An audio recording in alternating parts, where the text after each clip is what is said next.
Good afternoon, everyone. My name is Rob Mulligan, and I am the Shorebird Data Quality Manager for the Shorebird program at the Florida Fish and Wildlife Conservation Commission. First off, thank you to each surveyor here for your interest in monitoring shorebirds and seabirds. Florida's extensive shorebird monitoring program is only possible because of the dedication of people like you. Your monitoring efforts help us locate nests and chicks so we can protect them, identify threats so we can manage them, and detect trends in populations so we can better track focal species. Once again, on behalf of all shorebirds and seabirds that nest in Florida, thank you for your participation. We have two main goals to cover today. Review how to monitor shorebirds and seabirds using our standardized protocol, the Breeding Bird Protocol for Florida's seabirds and shorebirds, which I'll refer to as the BBP or the protocol during this presentation, and review how to enter monitoring data into the Florida Shorebird database, which I'll refer to as the FSD or the database. The FSD is our online database where you will be entering the data that you collect. It is the repository that tracks nesting shorebird and seabird data in Florida. The Breeding Bird Protocol provides standardized methods for data collection. When data is collected the same way across the whole state, we can track population status and trends, and we can use the data to inform management decisions locally and statewide. A link to the protocol was emailed to you prior to the webinar and can also be found on the FSD website under the Resources tab. Feel free to have a copy open as we continue. Even though many of you are familiar with the Breeding Bird Protocol, we recommend reviewing the protocol each year in preparation for the upcoming breeding season. This helps to keep the information fresh in your mind and keep you up to date with any new updates. Every year, we review the Breeding Bird Protocol and make adjustments based on partner feedback and questions received throughout the previous seasons. So, what are we monitoring? What data are we collecting? The BBP provides instruction on how to monitor shorebird and seabird breeding populations. These are counts of adult breeding birds. Nesting, chick rearing, and staging locations. Nesting outcomes, so whether or not a nest was successful.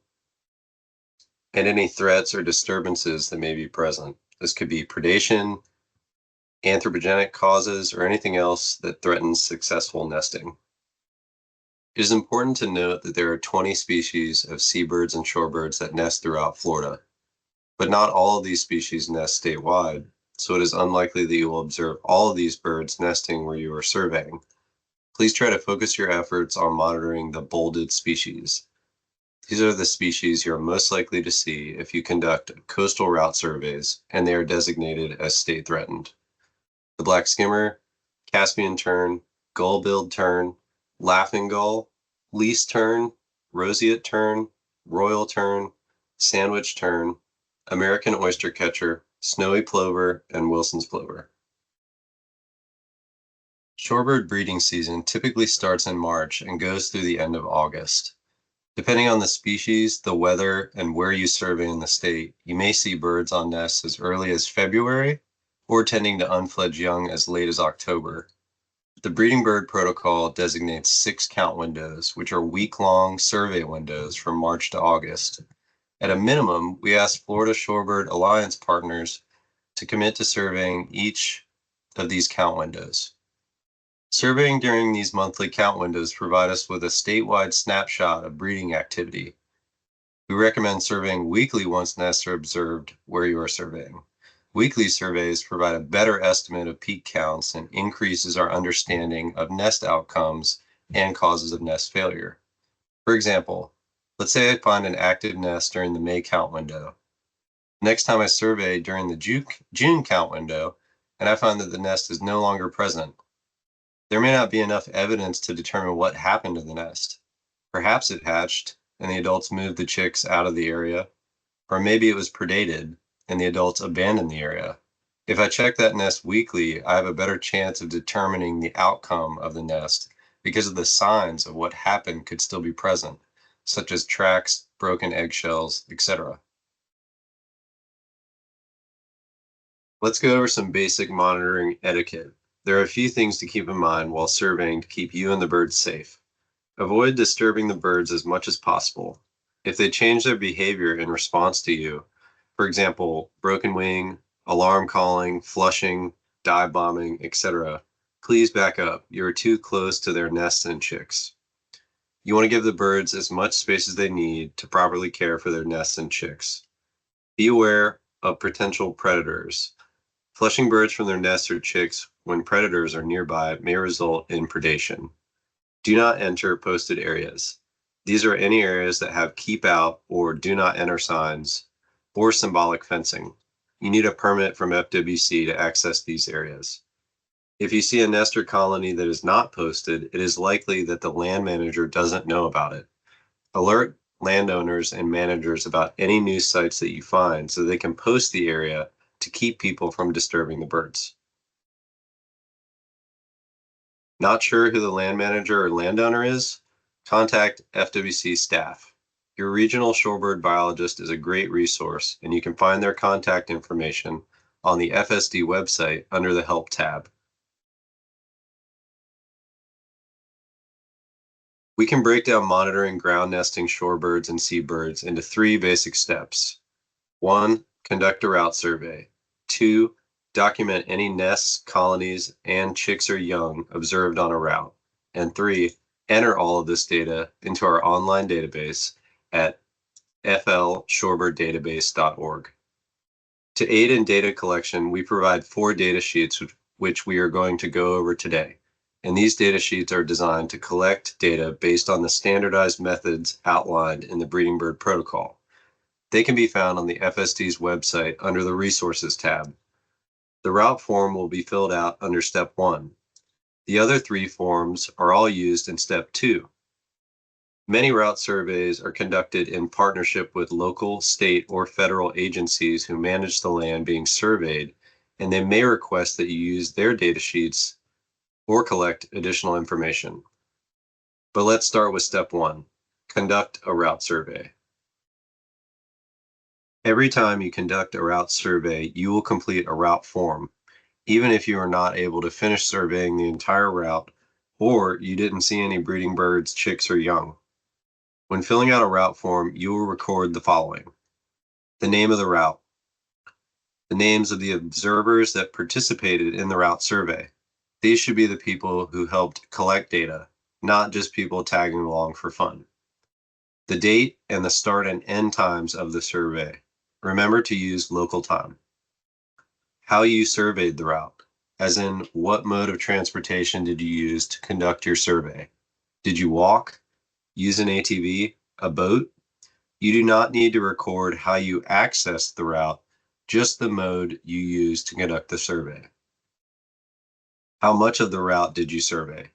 Did you do the entire route, or did you conduct a partial route survey, meaning you were only able to survey a section of the route? You may not be able to survey the route entirely every time. Storms, time restraints, tides, etc. may cause you to cut a survey short. Additional breeding adults on the route. More on these counts later. And comments. You can use this space to document any additional information, like further explain unusual observations, non-breeding birds, or banded birds. To help keep you organized, there is also an optional site checklist.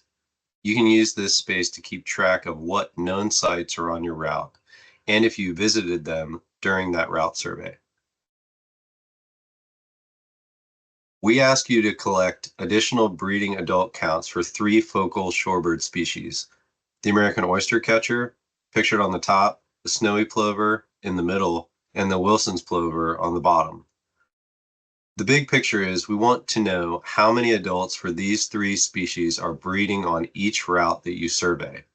And we get that count by knowing the number of 1, adults at nests, 2, adults with chicks, and 3, any additional adults that are breeding on the route. Adults at nests and adults with chicks are counted on other data sheets, which we will go over next. On the route form, you will only be documenting counts of additional breeding adults on a route. Additional breeding adults, which are defined in the Breeding Bird Protocol on page 7, are adult birds breeding on a route that were not counted at a nest site or with chicks. This includes birds that are likely to have a nest this season, like territorial pairs or birds exhibiting other breeding behaviors. Birds that currently have nests or chicks on your route but were not observed with them. And birds that had a nest or chicks already this season, but it failed. So, in between nesting attempts. Not all adult shorebirds you observe on your route will be counted as additional breeding adults. The additional breeding adult count is not a count of every bird you see on your route, just those who are actually breeding on a route, but were not observed with their nest or with their chicks. Birds that are excluded from this count are birds observed at nests or with chicks. These do not get counted as additional breeding adults as they are counted as part of the solitary nest site or roving chick observation. Breeding adults on other routes or rooftops are also not counted as additional adults. Sometimes breeding birds that are nesting but not on the route you are surveying will visit your route. They do not get counted as additional breeding adults on your route. They will get counted on their own route or rooftop survey. These will likely be single birds or pairs loafing or foraging along a route but not displaying nesting behavior nor have a nest. Non-breeding age birds are also not counted as additional adults. These include birds that are too young to breed and breeding age adults that are not breeding during this season. These birds may be alone or in small flocks and are not defending territories or exhibiting other nesting behaviors. Birds that are known or are likely non-breeders should not be counted as additional breeding adults on your route because they are not actively breeding during the season. Note that for some species, plumage is not a reliable indicator that a bird is breeding. For example, American oystercatchers do not breed until they are 3 to 5 years old, but can have full adult plumage well before then. Behavior is the best indicator that a bird is breeding. Sometimes you'll find it challenging to determine if a bird should be counted as an additional breeding adult on your route. If you're unsure, ask yourself a few questions about the birds. Are they either by themselves or paired off with a potential mate? Have you been regularly seeing them in the same area on your route? Are they present on a route during peak nesting season? Are they exhibiting breeding behaviors, like actively defending a territory, but no nest has been found yet? If you can answer yes to these questions, then these birds are likely nesting on your route and can be counted as additional breeding adults. Learning to identify additional breeding adults on your route takes time and patience. If you're brand new to surveying, it is helpful to shadow a more experienced shorebird monitor. Remember to reach out to your local partnership for guidance and extra resources. This is an example route form for a route survey for Amelia Island conducted during the first count window. The observers surveyed the route by walking and were able to complete an entire route survey. They used tallies to keep track of additional breeding adults on the route for a total of 3 oystercatchers, 0 snowy plovers, and 8 Wilson's plovers. They also saw a small group of oystercatchers roosting together. They determined that these birds were non-breeders, so they did not include them as additional breeding adults, and instead recorded them in the comments section. Amelia Island is on the Atlantic coast where snowy plovers do not breed, so they will always report 0 breeding adults for snowy plovers when they survey this route. If you're actively looking for additional breeding adults during your route survey, but you do not see any, please record 0. Absent data is important too. It lets us know with certainty where shorebirds are not nesting. Step 2 is to document any adults nesting, chicks, or young observed on the route using the shorebird nest form, the seabird colony form, and the roving chick/staging young form. Let's start with shorebirds on page 7 and 8 in the protocol. Shorebirds nest individually, so each shorebird nest is a site and gets its own shorebird nest form, pictured here. You will use the same datasheet to document a new site and to document a site visit. Each time you find a new shorebird nest site, you will need to give it a unique name, report if it's a renest when a breeding pair has previously attempted to nest during the current breeding season, then initiates another nest. That nest is considered a renest. The first nest of a breeding pair is often referred to as the original nest. And take a GPS point. A nearby point is okay. It's important to avoid flushing birds from the nest. If you're worried about finding the nest site again, use the comments section to note some landmarks. After documenting the new nest site, you will need to complete a site visit. You will do a site visit for any shorebird nest sites seen during a route survey. Each time you conduct a site visit, you will record the status of the nest and the final outcome if the nest is complete, the species, the nesting behavior exhibited by the adults, if one or both of the adults are present, as well as the egg and nestling counts, and any relevant comments, like if the adults are banded. You can also report potential threats and disturbances in the optional information section.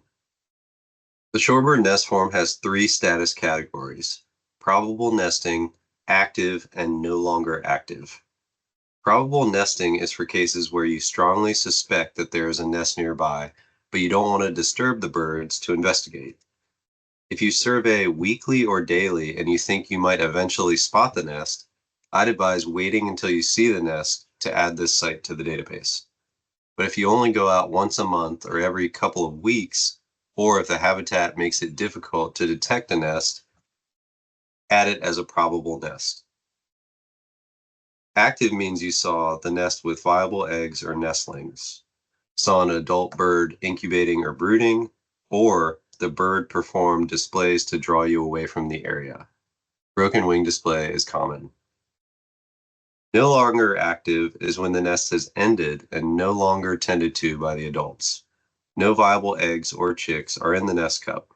This could be because the eggs have hatched and the chicks have left the nest was abandoned or destroyed, or the nest is gone and you're not sure what happened. Detecting solitary shorebird nests is often best done by first watching a shorebird's behavior. If you see a bird incubating, brooding nestlings, or giving the broken wing display, it means a nest is present. Some birds are more cryptic. They may slink away from the nest to lure you away from the area. All 3 of these behaviors can be reported as an active nest site. Pictured on top is an example of an American oyster catcher incubating eggs. In the middle, it's a snowy plover brooding nestlings on a nest. And at the bottom, a Wilson's plover performing broken wing display. Also of note, don't confuse a bird brooding nestlings with a bird brooding roving chicks. When a bird is brooding nestlings, they are at the nest site and it is likely that one or more of the eggs is still hatching. When the adult is brooding a roving chick, they are not at a nest site and they are documented using the roving chick staging young form. In our example shorebird nest form, a breeding pair of Wilson's plovers were observed and one of the adults is in incubating posture. After a few minutes, the incubating adult gets off the nest and 3 eggs and 0 nestlings can be seen inside the nest cup. Record the nest status as active, nesting behavior as incubating, and the counts as 3 eggs, 0 nestlings, and 2 adults. If the nest is active but you're unsure if eggs or nestlings are present in the nest cup, you can report unknown for both. If you know eggs or nestlings are in the nest cup but you could not count them, you can report them as present. We want you to give us as much information as you can gather from a distance that is safe for the birds. It is not okay to collect some data if collecting it disturbs the birds. Let's say the same nest is checked again a few days later. This time no adults are in the area and there are no eggs in the nest. It's too soon for the eggs to have hatched and there are ghost crab tracks in and around the nest and a burrow next to the nest. Record the nest status as no longer active and the final outcome as no eggs hatched, and document the evidence that crabs likely predated the nest. Once a nest is given a final outcome, you no longer have to visit the site during your surveys. If the adults from this nest try to nest again, that nest will be considered a new nest site and a renest. Shorebird chicks are highly mobile and may travel miles from their natal nest shortly after hatching. Any shorebird chicks observed outside of the nest are considered roving chicks and are documented using the roving chick staging young form. It is not common, but sometimes you may observe shorebird chicks that are still in the nest. These chicks are considered nestlings and are reported on the shorebird nest form.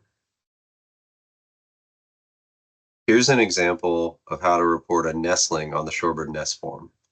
In this example, one egg and one nestling were observed in the nest with both adults nearby. The site status is marked as active, and the count table includes one nestling found in the nest with one egg. This is not common, but it's possible. If you find a shorebird roving chick, you will report it using the roving chick staging young form.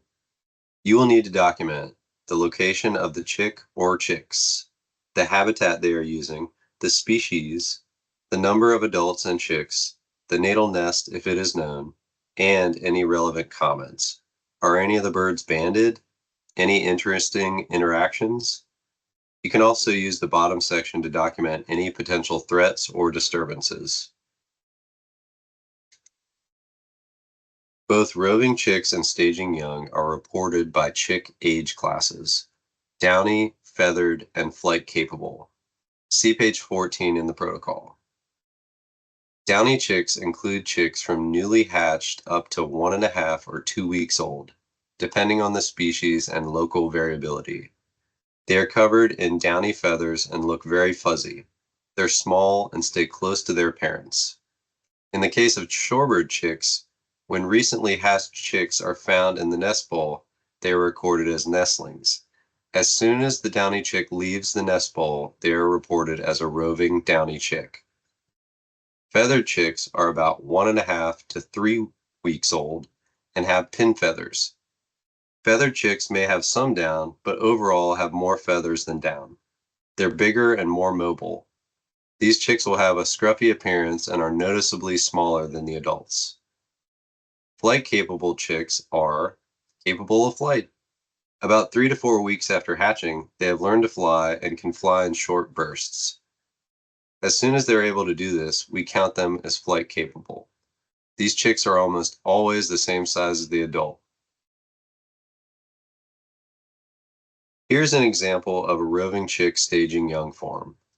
There were 3 downy Wilson's plover chicks observed foraging on the beach with one adult. The observers record the species as Whipple, 3 downy chicks, 0 feathered, and flight capable, 1 adult, and the beach as habitat type. In this case, the natal nest for these chicks is known, AIWIPL01. A natal nest is the nest from which the chicks hatched. You can only assign natal nests for shorebirds. We ask that you give us the natal nest name wherever possible, and we encourage you to assign a natal nest if you know the happenings of your route and that you are relatively confident. This route is surveyed weekly, and the observers know that even though there are multiple Wilson's plover nests in the area, AIWIPL01 is the only one that was ever near its hatch date. If you are able, please also fill out the optional information section at the bottom of the form. All the site forms have the optional information section. Filling out this section can help guide management and document pressures the birds are experiencing. In this example, there were dogs on the beach and wet rack present. In some parts of the state, survey conditions like abundant vegetation make observing young roving chicks challenging. In these cases, you can still report roving chicks if you are confident that the breeding pair has a brood based on the adult's behaviors, even if you are unable to visually confirm the chicks. The behavior of adults with broods may differ by species. Fill out the datasheet as you normally would and check off the suspected age of the unseen chicks. Report 0 for other ages. In this example, the natal nest hatched a little over 2 weeks ago, so the chick or chicks should be feathered. You can document this observation further in the comments if you desire. You will fill out the Seabird colony form anytime you survey a colony. Seabirds nest collectively in colonies that can be comprised of one or more species nesting together. Pages 9 and 10 in the protocol. You will use the same datasheet to document a new colony site and a site colony visit. When you observe a new colony, you will need to give the colony a unique name and collect location data. Colonies cover an area, so you will need to collect at least 3 GPS coordinates. Colonies may shift or grow or shrink in size over the breeding season. If this happens, you can collect new GPS coordinates to reflect the changes. After documenting a new colony site, you will need to complete a site visit. You will do a site visit for any seabird colony sites seen during a route survey. When conducting a site visit to a colony, you will need to record the status of the colony. If the colony is no longer active, you will also need to report a final outcome. Counts of nests, chicks, and adults. Whether or not there was a major loss. If the site is posted, and comments. You can use this space to document any additional information such as banded birds in the colony or to describe a disturbance event. There is also a section for reporting optional information about disturbances. Did something cause the birds to flush? And threats to the colony. Animal or people tracks seen nearby. Dogs on the beach. This section is optional. The seabird colony form has 2 categories, active and no longer active, which are similar to nest status for solitary nests. Active means you saw at least one bird in the colony is in incubating or brooding posture, or at least one chick is present in the colony. No longer active is when the colony has ended and there are no longer any nests or chicks left in the colony. Report a colony's final outcome as successful. At least one flight-capable chick was produced from the colony, or if the colony was abandoned or destroyed before producing any flight-capable young, or if the colony is gone and you're not sure what happened. When conducting a seabird colony survey, you will be counting all nests, chicks, and adults in or very near the colony. As mentioned earlier, you are unlikely to be able to see nests with eggs in a colony. So nests are counted by counting the number of adults in incubating posture. It is important while counting colonies that you stay back a safe distance from the birds. You should be far enough away from the colony that the birds are not flushing or moving in response to your presence. When counting seabirds, we ask that you report the count type because it lets us know how you counted the birds, which gives us a sense of the accuracy for those numbers. There are 4 different count types for colonies: direct, extrapolated, present, absent, and did not check. Count types are defined on pages 11 through 13 in the breeding bird protocol. Different survey conditions will dictate what count type you use.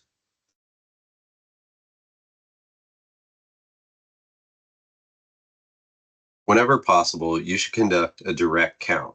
Use this count type when you're able to see and count everything in a colony, all nests, chicks, and adults, and the number you're reporting is the true actual number. You may need to move around to count the entire colony. Start with nests and count all nests, incubating adults, at least twice and report the average of your counts as the direct count of nests. For larger colonies, it is good to have help. If you are counting a colony with other surveyors, each surveyor can count once and then report the average of everyone's count as the direct count. Repeat for chicks and total adults. Do not try to conduct multiple counts at the same time. In this example, I visited a colony and I was able to see and count the entire colony. On my first count of nests, I counted 50, and on my second, 52. I report the average of these counts, 51 nests, as my direct count of nests for this colony. If you are unable to conduct a direct count, try to conduct an extrapolated count. This is a less accurate count, but it still provides good information on the size of the colony. Extrapolated counts are used when your view of a colony is significantly obstructed. This may be due to vegetation or topography like dunes. No matter where you move, you cannot see the whole colony. Or if the colony is very large and you do not have time to conduct a direct count for the entire colony. An extrapolated count is not a guess. It is a calculation based on the proportion of the colony where you can conduct a direct count. Let's walk through an example. The example colony pictured here has a large dune running through it. It is not feasible to conduct a direct count because no vantage point or combination of vantage points allow you to view and count the entire colony. Instead, you conduct an extrapolated count using the calculation protocol found in the breeding bird protocol on page 12. Step 1. Position yourself where you can see as much of the colony as possible. Step 2. You delineate the viewable portion of the colony as your count area. In this example, you can see the portion of the colony shaded in light green. You cannot see the portion of the colony shaded in dark green. That's blocked by the dune. You conduct a direct count of the nest in this viewable portion of the colony. Remember, a direct count is the average of 2 counts. In this example, your direct count of nests in the viewable portion is 450. Step 3.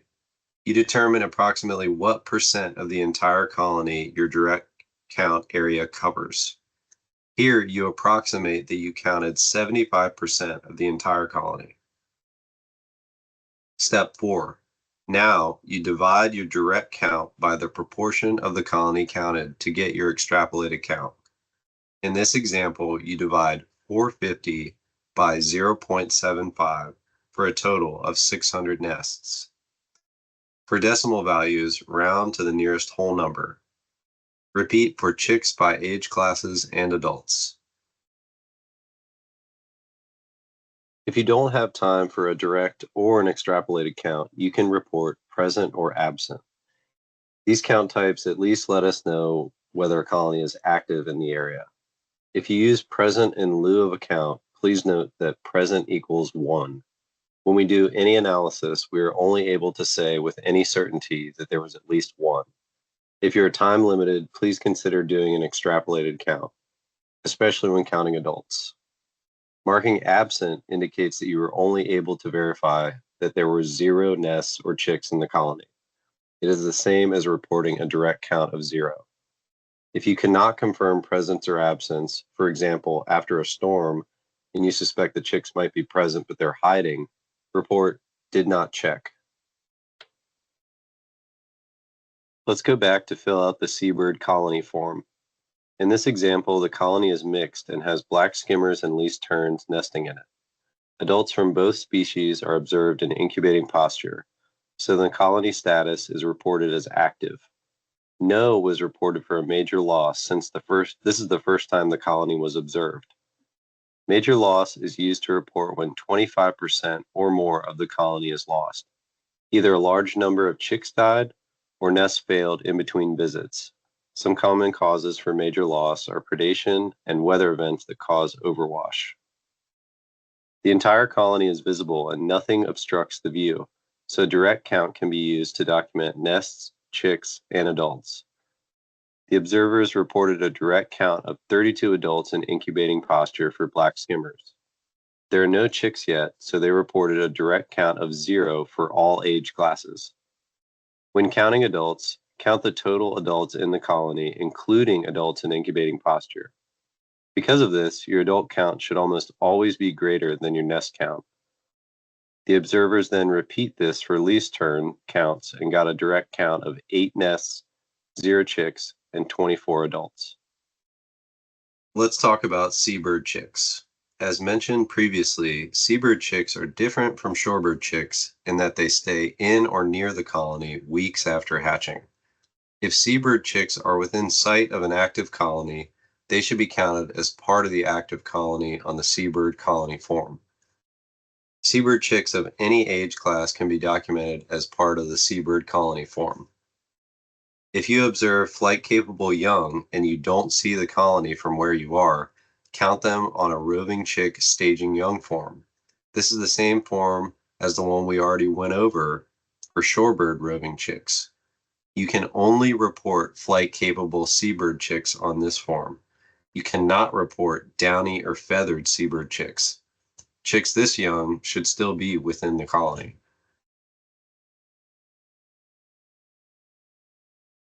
Here's an example of a seabird colony with fledglings still within sight of the colony. This colony has adults and flight-capable chicks, so the colony status is still active, and counts are marked in the relevant columns. As soon as all flight-capable chicks have left the colony, this colony will be marked no longer active with a final outcome of one or more flight-capable young were produced. If a group of flight-capable young and adults are observed away from their colony, then use the roving chick staging young form. This is the same form we use to document shorebird roving chicks. Let's look at an example documenting least-term young. A flock of flight-capable least-term young are not within sight of any colony. Take a GPS location and record if the area is posted. Report the species and the total number of flight-capable young and adults present with these young.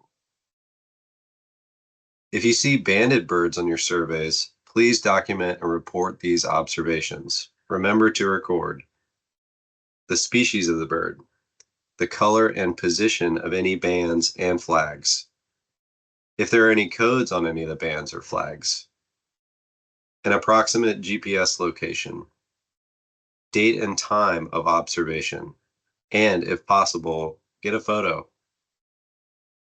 Visit the FSA's Banded Birds page to learn where you can report banded birds. Who you report bands to varies by species and by band combination. The Banded Bird page can be found by going on the FSA's website and clicking on the Banded Birds link under the Resources tab. You can also find guidance on how to collect and record band information. We do not currently have dedicated fields in the FSD to report banded birds, but you can include this information in the comments.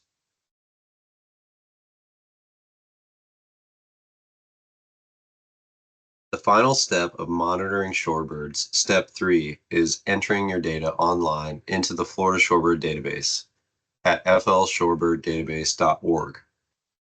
We only have a limited amount of time to walk you through the basic steps, but you can contact us anytime during the breeding season with any questions, and we are more than happy to help guide you through data entry.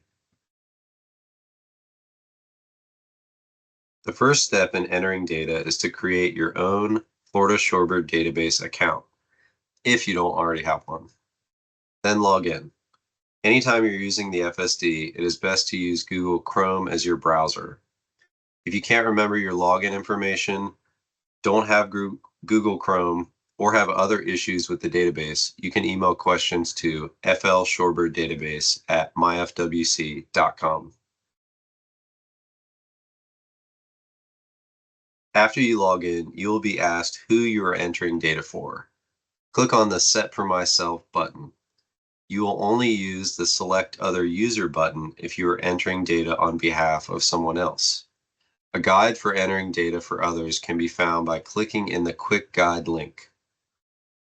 After setting data entry for yourself, you will be brought to this page. This is your My Data page, where you will be able to see all the routes, breeding sites, and rooftops that you monitor. If you are new to the FSD, these boxes will be empty.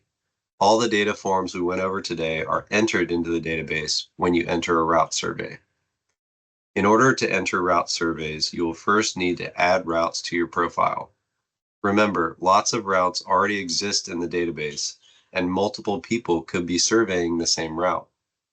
If you want to add a route to your profile, first check to see whether it already exists in the database. To do this, click the blue Add Routes button. Search for a route either by FWC region or county. The routes will appear in a list and on the map. Select the route or routes you want to add to your profile by clicking the checkbox next to the route name. Then click Add to My Routes. The selected route or routes will now appear on your profile on the My Breeding Data page. If you are absolutely certain the route you survey doesn't already exist, you can create a new route in the database. To do this, click on the Create New Route button at the bottom of the page. This will bring you to the Establish a New Route page.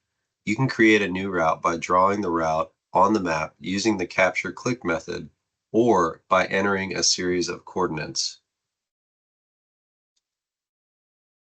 Be sure to zoom into the map and make sure your new route adequately represents the area that you are surveying. If you only enter the start and end points of your route, you may end up with a route that looks like this. The start and end points are on the beach, but most of the middle section of the route is in the ocean because the beach curves inland a little. This route does not adequately reflect that area you are surveying. Instead, add a few more points in between so the route matches the area that you are surveying. Sometimes the map imagery is not up to date with the on-the-ground reality, especially after recent storms, so keep that in mind as well as when creating new routes.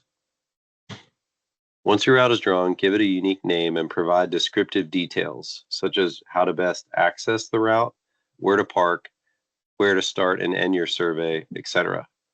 Then click Submit and your new route will display in your My Routes box. Now you're ready to enter your route survey data. Click on the Add Survey button next to the route you want to enter a survey for. This will bring you to the Report Route Survey page, which is equivalent to the route form we talked about. Enter the data you collected with the route form here. You will notice that the route name and observer are automatically filled out for you. To add other observers who have FSD accounts, click on the button with these three dots next to Observer 2. In the pop-up box, enter the first or last name of the second observer. Hit Search. Then hit Select next to the desired person's name. Use the Additional Observers box to enter information about people who participated in the survey but do not have an FSD account, or there were more than 3 people who participated in data collection. In this example, Elizabeth Darcy helped Victoria and Megan survey this route, but she does not have an FSD account.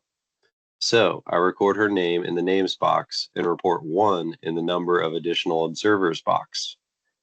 Fill out the date, start and end times using the local time, survey coverage, what mode of transportation was used to survey, and comments that were recorded during the survey. Once you've completed step 1, the route form, you'll click on Continue to Step 2. Step 2 is where you enter information in the Shorebird nest form, the Seabird colony form, and the Roving chick staging young forms. Use the Add Sites to Routes button to enter any new sites. Then click on Enter Visit button next to each site to enter site visit information. Click on the Enter Roving Chick / Staging Young button to enter any chick or young observations. After entering all of your site visits, roving chick observations, and staging young observations, remember to enter any additional breeding adults that you observed on the route. Click on the field and enter a numeric count. If you looked but you did not see any additional breeding adults, please report 0. Remember, 0 is confirmed absence. If you are unable to look for any additional breeding adults, click on the drop-down menu and select Did Not Count. Remember, did not count means that you could not confirm if birds were present or absent on the route during the survey. 0 and did not count are not interchangeable. They mean 2 different things. After all of your data has been entered, be sure to review your route survey to make sure all your information has been entered correctly and is free of typos. If you need to edit any of the site visit information you entered, you can click on the Edit button next to the site visit that needs editing. When you are finished entering and reviewing your data, scroll down to the bottom of the page and click on the Submit Route Survey button.